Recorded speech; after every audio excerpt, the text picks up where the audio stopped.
আইপিএলে মোস্তাফিজ রেশো নিয়ে আসলে আমার মনে হয় একটু কথা বলা উচিত। আমরা আহ, বাংলাদেশি এবং মোস্তাফিজ বাংলাদেশি একজন ক্রিকেটার, তাকে আইপিএল থেকে বাদ দেওয়া হয়েছে এবং আইপিএল থেকে বাদ দেওয়ার যদি রুলস রেগুলেশনের মধ্যে থাকে, আইপিএল কর্তৃপক্ষ আসলে তাদেরকে বাদ দিয়ে অন্য প্লেয়ার নিতে পারে এবং তারা সেটা আসলে তাদের টুর্নামেন্টের যেই নিয়ম রুলস রেগুলেশনের ভিতর থেকে তারা যদি করতে চায় এবং সেটা করতে পারে, সেটা নিয়ে আমার আসলে কোনো কথা নেই।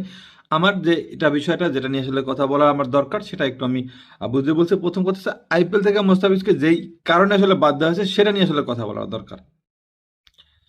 আইপিএল থেকে মুস্তাফিজকে বাদ দেওয়া হয়েছে নিরাপত্তা ইস্যুর কারণে এবং নিরাপত্তার জন্য তাকে আসলে বাদ দেওয়া হয়েছে।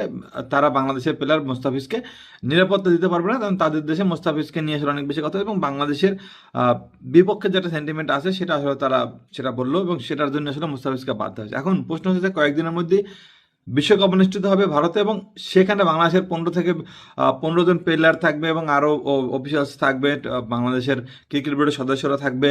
সো এই সব জায়গা থেকে আমার মনে হয় বাংলাদেশের প্লেয়ার এবং যেই টিমের যে সাথে যে থাকবে অফিসিয়ালসরা থাকবে তাদের নিরাপত্তা দিতে আসলে ভারত আদৌ পারবে কিনা সেটা আসলে একটা সন্দেহের বিষয় এবং সেটা নিয়ে আসলে আমার মনে হয় প্রশ্ন তোলার সময় এসেছে, যেহেতু তারা একজন প্লেয়ারের নিরাপত্তা দিতে ব্যর্থ হচ্ছে এবং সেটা তারা প্রকাশ্যে স্বীকারও করে নিচ্ছে যে তারা নিরাপত্তা দিতে ব্যর্থ হচ্ছে এবং তারা নিজের নিরাপত্তা দিতে আসলে পারবে না।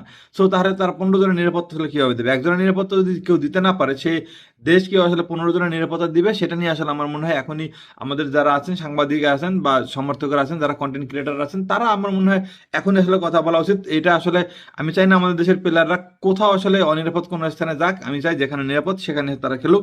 ভারত যদি আসলে নিরাপদ মনে করে বাংলাদেশের, সেটার জন্য আসলে তাদের সেই ধরনের যোগ্যতা প্রমাণ দিতে হবে এবং তারা কিন্তু প্রথমে ব্যর্থ হয়েছে। মুস্তাফিজ মাত্র একজন প্লেয়ারের তারা আসলে নিরাপত্তা দিতে ব্যর্থ হয়েছে, সেখানে 15 জনের নিরাপত্তা তারা কীভাবে দেবে? এর আগেও আমরা নারী বিশ্বকাপ দেখেছিলাম যে অস্ট্রেলিয়ান নারী ক্রিকেটারদের আসলে তারা সেখানে হেনস্থার শিকার হয়েছিল এবং তারা তাদের কিন্তু নিরাপত্তা দিতে পারেনি। সো বাংলাদেশ প্লেয়ারদের তারা নিরাপত্তা দিতে পারবে না, এটা আসলে তারা অফিসিয়ালি কনফার্ম করলো এবং তারা আসলে যে ব্যর্থ দেশ এবং ব্যর্থ আহ, একটা এই কি বলবো নিরাপত্তা দিতে ব্যর্থ হবে, সেটা আসলে এখনই আসলে বোঝা যাচ্ছে। সো বাংলাদেশের উচিত হবে বা বাংলাদেশ ক্রিকেট বোর্ডের উচিত হবে এটা নিয়ে আসলে এখনই কথা বলা, আইসিসির সাথে কথা বলা প্রয়োজনে।